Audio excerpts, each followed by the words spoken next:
Hello everyone, Radhe Radhe. आशा करती हूँ आप स्वस्थ होंगे, मस्त होंगे, अपने अपने कामों में व्यस्त होंगे। आज कटोरी ब्लाउज़ की स्टिचिंग बता रही हूँ। ये मैंने दोनों कंप्लीट किए हैं और इसी को मैंने जैसे आधा चिपका के कंप्लीट किया है, तो लाइव में देख सकते हो, लाइव में जाके। तो मैंने उसमें बता रखा है, बहुत ही मतलब अच्छे से बता रखा है कि कैसे चिपकाना है फेविक्रिल की मदद से, और सॉफ्ट कपड़े पे सल ना आए, इसीलिए आप उस वीडियो को वॉच कर लीजिए लाइव में जाके। और सबसे पहले कटोरी और तीरा को जोड़ लेना है। ऊपर से ही जोड़ना चालू करना है। अगर आप नीचे से जोड़ोगे तो ऊपर गले का शेप बिगड़ जाएगा और कटोरी के टक्स बराबर नहीं बैठेंगे। और अधिकतर कटोरी ब्लाउज़ में सभी को यही प्रॉब्लम रहती कि टक्स सही से नहीं आए, फिटिंग सही से नहीं आई।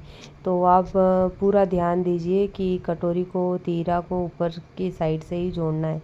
उसके बाद जोड़ने के बाद अगर आप इंटरलॉक करते हो तो इंटरलॉक कर लीजिए, और ना करते हो तो सिलाई लगा दीजिए। जैसे कि मैंने इंटरलॉक कर लिया है। अब टक्स की लंबाई लेंगे 3.25 इंच और चौड़ाई लेंगे 1.25, और ये टक्स कोना बना देंगे। बीचों बीच कपड़े के बीचों बीच करके टक्स लगा देंगे। अब दोनों में सेम टक्स लगेगा। 3.25 की लंबाई रहेगी, 1.25 इंच की चौड़ाई रहेगी। इसमें भी वैसे ही कोना बना के टक्स लगा लेना है, और जहाँ जहाँ धागे रहते हैं उसको कट कर लेना है, और कपड़ा भी बराबर कट करते जाना है, बराबर करना है। उसके बाद कटोरी के ऊपर एक सिलाई लगाती हूँ मैं, और आप भी लगा लीजिए। अगर नहीं लगाते हैं तो कपड़ा, जैसे ये बारीक कपड़ा है, जॉर्जेट का कपड़ा है, तो खसक जाते हैं इनकी जॉइंट में से, तो वो खिसकने की प्रॉब्लम नहीं रहेगी। उसके बाद आपको बेल्ट जोड़ लेना है। ये सारे मैंने चिपका के कंप्लीट कर लिए हैं और बस सिलना ही है। तो बेल्ट का जो बड़ा वाला भाग है उसको आगे से जॉइंट करेंगे।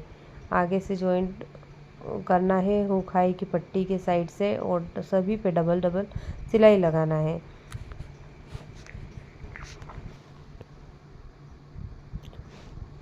दोनों पे सेम तरीके से ही सिलाई लगाना है, और सिलाई का ये ध्यान रखना है कि सीधी सीधी सिलाई चलना चाहिए, टेढ़ी मेढ़ी नहीं। तो आप सीधी सिलाई चलाओगे तो फिनिशिंग सही रहेगी, अगर टेढ़ी मेढ़ी सिलाई चलाओगे तो फिनिशिंग सही नहीं रहेगी। और जहाँ जहाँ धागे रहते हैं उनको कट कर लेना है। अब हुक हाई की पट्टी लगाना है, तो उसको कट कर लेंगे। तो मैंने कपड़ा कट कर लिया है। हुक की पट्टी आएगी 1.5 इंच चौड़ी, और हाई की पट्टी आएगी 3 इंच चौड़ी। तो आप आपके हिसाब से रख सकते हो, अगर कपड़ा कम ज़्यादा होता है तो। ये हाई की पट्टी है। अगर आप, मैं भूल गई थी एक वीडियो में हुक हाई की पट्टी बताना, तो आप इसमें देख के सीख सकते हो।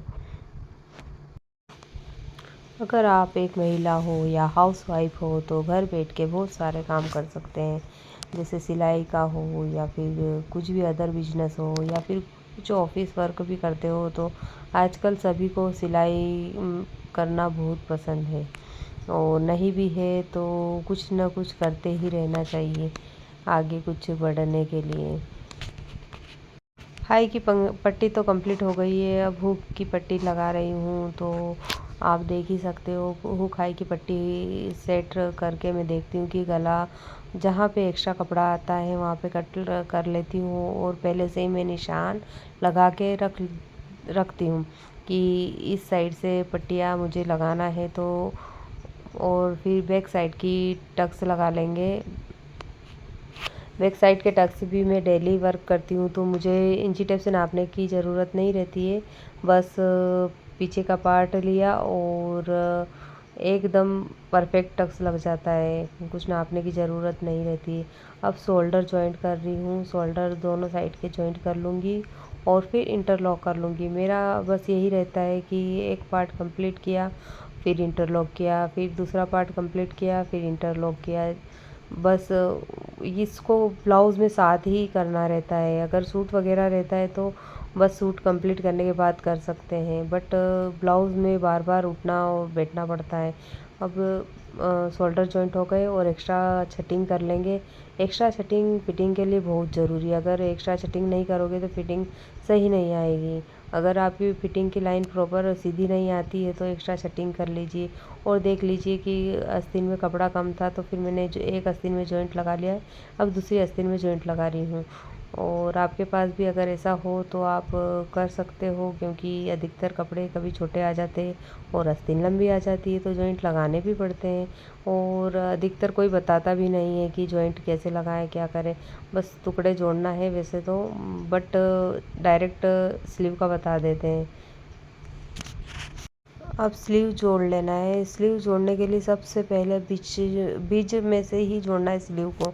बीच में से जोड़ने से यह फ़ायदा रहता है कि प्रॉपर दोनों साइड बराबर कपड़ा बचता है। और जो छोटा पार्ट रहता है, जैसे मैंने निशान लगा रखा है, वो आगे की साइड ही आएगा। आप हमेशा ध्यान देना, मछली आकार कट करते हैं तो वो मछली आकार वाला साइड फ्रंट वाले पार्ट साइड आएगा। अगर उल्टा मछली आकार आगे या पीछे कर दोगे तो फिटिंग सही नहीं रहेगी। और अब सीधे कपड़े पे ही सिलाई लगा लेंगे और पलटा के मेन फिटिंग लगा देंगे। 36 चेस्ट की ब्लाउज़ है ये। अगर आपको मेरी वीडियो अच्छी लगे तो लाइक कीजिए, सब्सक्राइब कीजिए और कमेंट कीजिए। उसके बाद फिटिंग लगाने के बाद गले की पट्टी लगाना है, सबसे आखिरी में भी लगा सकते हैं और थोड़ा थोड़ा पार्ट कंप्लीट करके भी लगा सकते हैं। मैं मेरे मन के हिसाब से करती हूँ। जब मेरा मन करता है कि पूरी कंप्लीट करने के बाद ही ब्लाउज़ में पट्टियाँ लगाना है तो पूरा कंप्लीट करने के बाद लगाती हूँ। अगर मेरा मन करता है कि आगे का गला बना लिया फिर पट्टी लगा ली, तो मैं वैसे भी कर लेती हूँ। अपने मन के हिसाब से रहता है, आपका भी मन जैसा करे वैसे स्टिचिंग कीजिए। अब गले की पट्टी लग गई है, एक साइड की सिलाई लग गई है, फिर दूसरी इसमें पलटाने में 3-4 सिलाई लग जाती है।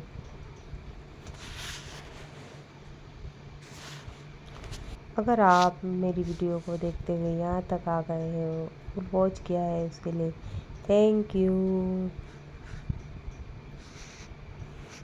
Okay, bye bye, Radhe Radhe, मिलते हैं नेक्स्ट वीडियो में।